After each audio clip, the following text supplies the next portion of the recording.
Hello YouTube, welcome to another one of my Duel Links videos. Now today I have for you a water deck using the card Arrivalrivals, which is really cool. This lets you this lets you normal summon during the battle phase. And that's really cool because if you use it during your turn, you get an extra summon. If you use it during your opponent's turn, you can use it to protect yourself, or to try to disrupt whatever your opponent is going for. The rest of the build is a basic water deck with Sea Stealth Attack and a Legendary Ocean. I know this is a little bit tryhard, but I did mention that I wanted to hit King of Games if possible, so I can get to the second stage of the KC Cup. And I was trying this. I actually got to my King of Game promo match and ended up losing to like Sylvan in one turn. I can't remember what it was.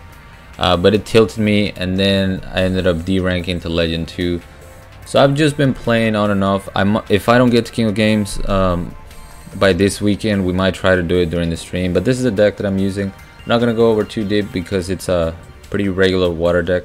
I got a third Sea Stealth Attack, so that's where the idea came from. I was like, let's just do this deck. I'm running Balance over Restart because Restart always screws me. And with Balance, there's a chance I might get Sea Stealth Attack to start with. If not, at least I'll get a Legendary Ocean or Arrivalrivals.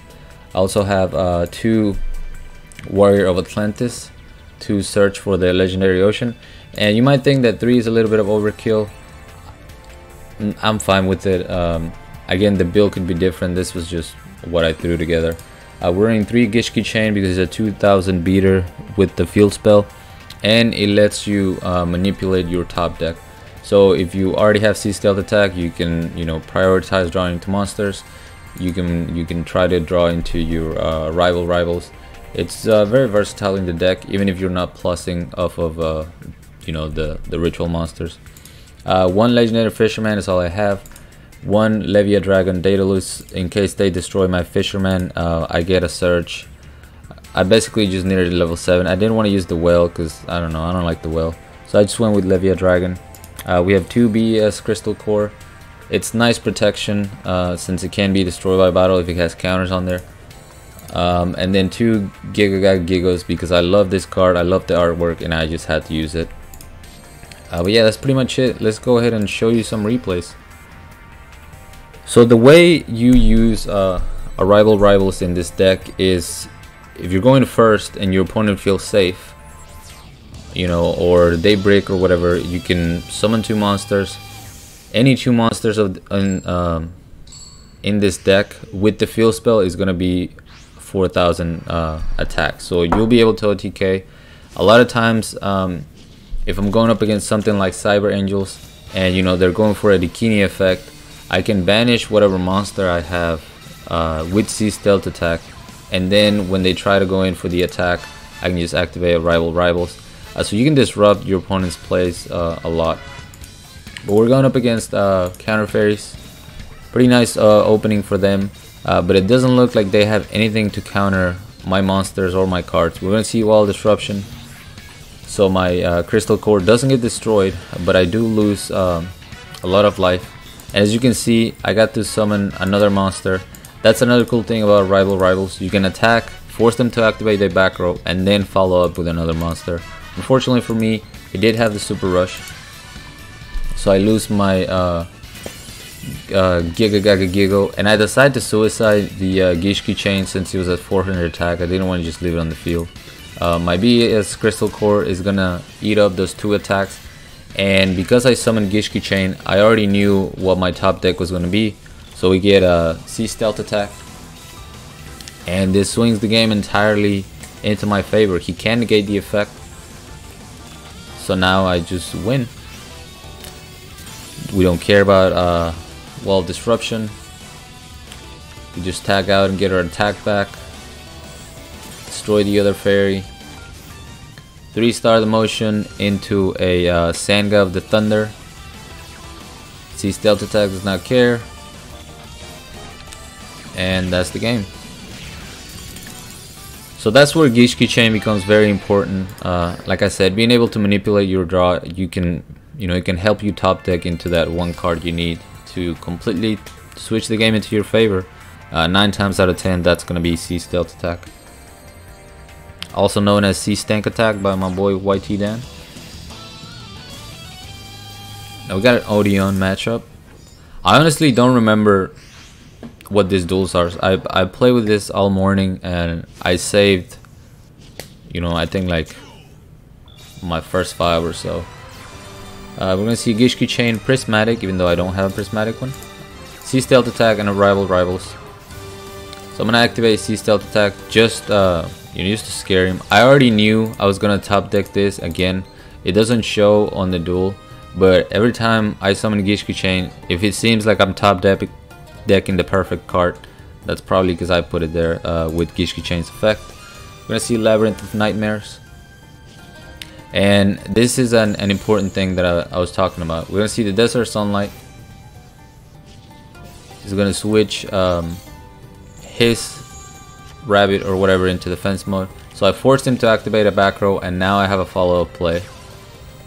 C Stealth Attack destroys the Blade Rabbit, and honestly, C Stealth Attack pretty much counters his entire deck. We're gonna see him normal summon the Dream Clown, target my Giga. I tag him out, and then he gets salty and quits after this, I believe. When he realizes his deck is pretty much, you know, there's no counter in his deck for the board that I have established. And we got a Weevil. And I saved this one to show the importance of, you know, being able to push aggressively with Arrivalrivals. It really forces your opponent to spend their cards, and if you already have a C Stealth Attack, you know, you're not worried about wall disruptions, you're not worried about things like that. You'll just want to make your opponent spend those cards as soon as possible, and then eventually you'll out-resource them. Balance again, giving me 2 spells, 2 Arrivalrivals, and that's fine because I have a Word of Atlantis. Doesn't activate anything. I mean, doesn't summon anything. He just ends turn. So I go with my Legendary Ocean. Gishki Chain is gonna move the cards on my deck around. We had the Arrivalrivals, and I decided not to summon that because if I went for the Giga to take that cheap damage, I was in danger of Lava Golem since I don't have my C Stealth Attack. So I decided to wait. We see the Skies to Ray, and that's fine. I top deck the C Stealth Attack. We hit him for 2000. He could activate this card, but he chose not to. So that's when that's when I went aggressive. I was like, I want him to activate this card. I want him to be in top deck mode. So I summoned my Giga. He's forced to activate Impenetrable Attack. And now that we have C Stealth Attack, we can play around the Lava Golem. Gonna banish the boy Gishki. I take another 600, that's fine. Curse of Anubis, it doesn't affect my Giga because he's a normal monster, but he's got this Fear Kribo. So what do I follow up with? Arrivalrivals. It's such a clutch card. Otherwise, I would have had to summon my Gishki Chain. He would have been switched into defense mode with the Curse of Anubis. This way I'm able to say goodbye to Weevil. Get him out of here.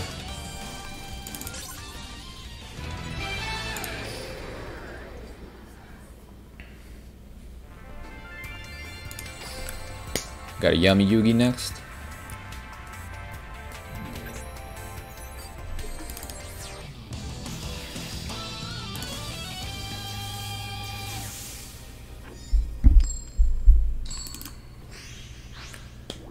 It really sucked. I had like 3 different climbs that were, you know, almost to King of Games, and twice I got screwed by some BC losses or hackers, whatever they are. And then, you know, I had a legit loss on the King of Game promotion. We're going up against Archfiends. I could have gone for the Arrivalrivals there, but instead I set it.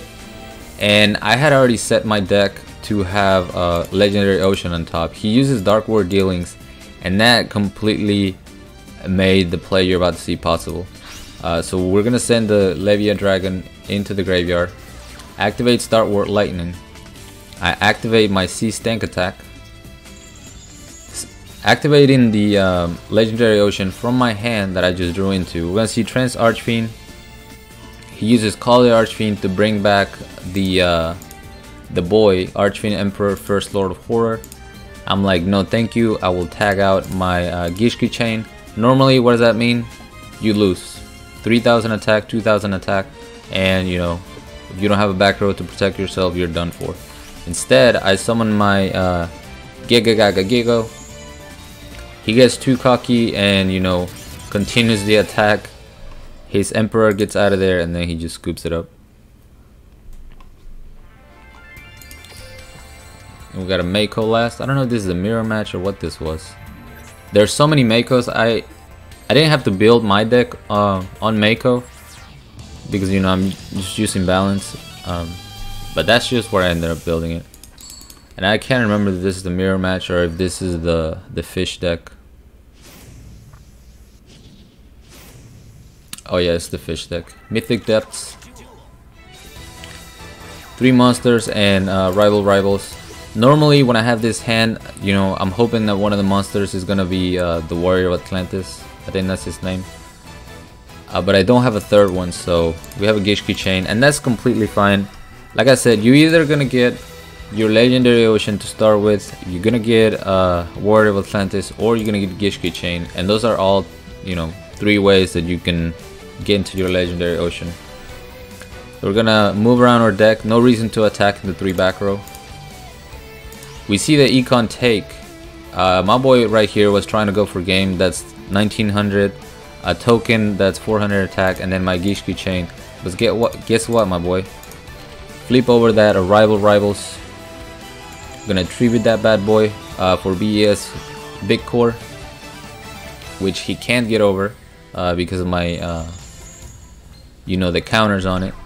And just another, you know, another great use for Arrivalrivals. Econ take? I don't think so, man. Let me just tribute that off. So now that he has, you know, a few